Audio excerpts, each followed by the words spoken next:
Welcome to my YouTube channel DCT classes. आज का topic है हमारा टैली ईआरपी 9। टैली ईआरपी 9 को बताने से पहले सबसे पहले आपको एक काम करना है, मेरे यूट्यूब चैनल को सब्सक्राइब करें और बेल आइकन को प्रेस कर दें। इससे क्या होगा, जो भी मैं न्यू टॉपिक बनाऊंगी उसका जो वीडियो है वो आपके पास तुरंत ही नोटिफिकेशन आ जाएगा, जिससे आप अपने डाउट्स को क्लियर कर सकते हो। चलो कुछ देरी ना करते हुए हम अपना टॉपिक स्टार्ट करते हैं। ठीक है। टैली, आपने सुना होगा टैली ईआरपी 9 आजकल बहुत ज़्यादा पॉपुलर हो गया है। टैली क्या है? बेसिकली टैली एक सॉफ्टवेयर है। ठीक है। किसका सॉफ्टवेयर? टैली अकाउंटिंग का सॉफ्टवेयर है। अकाउंटिंग क्या होता है? अकाउंटिंग बेसिकली होता है जो भी आपके डे टू डे ट्रांजेक्शन्स होते हैं उनको रिकॉर्ड करना, मेंटेन करना, आपका अकाउंटिंग कहलाता है। ठीक है। तो अब समझ में आया कि पूरा ही अगर आप उसको मैच करते हो तो क्या बनेगा? Tally ERP 9 is an accounting software. Okay. अब यहाँ पे होता क्या है बेसिकली, अब हम डिटेल में पढ़ेंगे। ठीक है।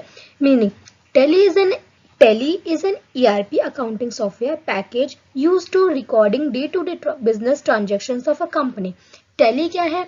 एक अकाउंटिंग सॉफ्टवेयर है जो कि हम रिकॉर्डिंग के लिए काम करते हैं। रिकॉर्डिंग के लिए क्यों यूज करते हैं? जो भी हमारे बिजनेस में, जो भी हमारे बिजनेस के अंदर एक्टिविटीज होती है, मतलब लेन देन होता है, उनको रिकॉर्ड करना होता है। लेन देन कैसा होता है बिजनेस में? जैसे कि आपने पर डे में कितना सेल किया, कितना परचेज किया, कितना आपके पास मनी आई है, कितना आपने पेमेंट किया, उस चीज को आप कहीं ना कहीं रिकॉर्ड करते होंगे। वो रिकॉर्ड आजकल कहाँ होता है? वो होता है टैली ईआरपी 9 में। ओके। तो ये जो टैली ईआरपी 9 जो सॉफ्टवेयर है, ये मोस्टली क्या होता है, छोटे छोटे जो हमारे बिजनेसेस होते हैं उनके लिए यूज किया जाता है। ठीक है। और इसमें क्या होता है, इसमें जो भी हम ट्रांजेक्शन्स करते हैं, हम फर्स्टली इसमें जो मेंटेन करते हैं वो होता है, हम अपने लेजर्स को मेंटेन करते हैं। अगर हमारे लेजर्स होंगे, ठीक होंगे, तो ऑटोमेटिकली आपके जो भी अकाउंट्स हैं वो क्लियर होंगे। जब आप लेजर्स को क्रिएट करते हो तो ऑटोमेटिकली कुछ चीजें हैं जो आपको ऑलरेडी बनी ही जाती हैं, जैसे कि आपका बैलेंस शीट, आपका ट्रायल बैलेंस हो गया, आपका प्रॉफिट एंड लॉस अकाउंट हो गया। तो ये क्या होता है, ऑटोमेटिकली यही आपके बनते चले जाते हैं। बस आपके लेजर्स को क्या होना चाहिए, लेजर्स आप जो भी करेक्ट डालो, जो भी आप डिटेल्स डालो वो बिल्कुल करेक्ट होनी चाहिए। ठीक है। तो आप जो समझते हैं कि ईआरपी एक्चुअल में है क्या? ईआरपी है आपका एंटरप्राइजेस रिसोर्सेज प्लानिंग, ये है इसकी फुल फॉर्म। ठीक है। कि आजकल के टाइम पर, अब हम जानेंगे आजकल के टाइम पर जो टैली है वो इतना पॉपुलर क्यों है।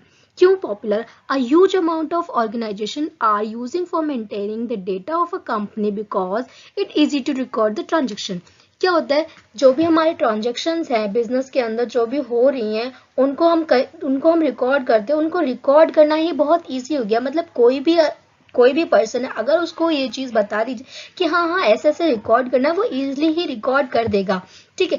तो क्या है, टैली बहुत बहुत जो हमारा काम, जो मतलब कहते थे ना कि हर अकाउंट्स को बनाने के लिए एक न्यू पहले बुक बनाई जाती थी कि आपकी सेल बुक हो गई, परचेज बुक हो गई है। ठीक है।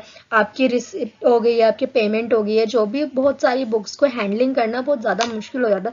और अब जो सॉफ्टवेयर आए हैं, इससे क्या हो गया, आपका सारा काम इजी हो गया है। आप एक ही सॉफ्टवेयर के अंदर आप सेल की एंट्री कर सकते हो, परचेज की एंट्री कर सकते हो, रिसिप्ट की एंट्री कर सकते हो, पेमेंट की एंट्री कर सकते हो, और बैंक की जो ट्रांजेक्शन होती है वो भी कर सकते हो।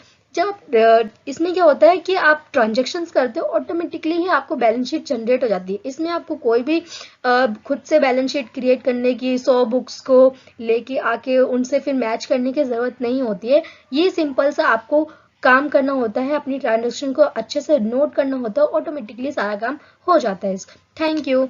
आपको मेरी वीडियोस अच्छी लगी हो तो नीचे कमेंट करना। आगे जो भी आपको टॉपिक है, जो भी टॉपिक से रिलेटेड आपको वीडियोस चाहिए, तो आप मुझे कमेंट कर सकते हो। उससे रिगार्डिंग मैं आप जल्द ही आपको उस टॉपिक से रिलेटेड आपके डाउट्स को मैं क्लियर कर दूंगी। ठीक है। अगर आपको इसमें कुछ डाउट है तो वो आपको क्लियर कर सकते हो।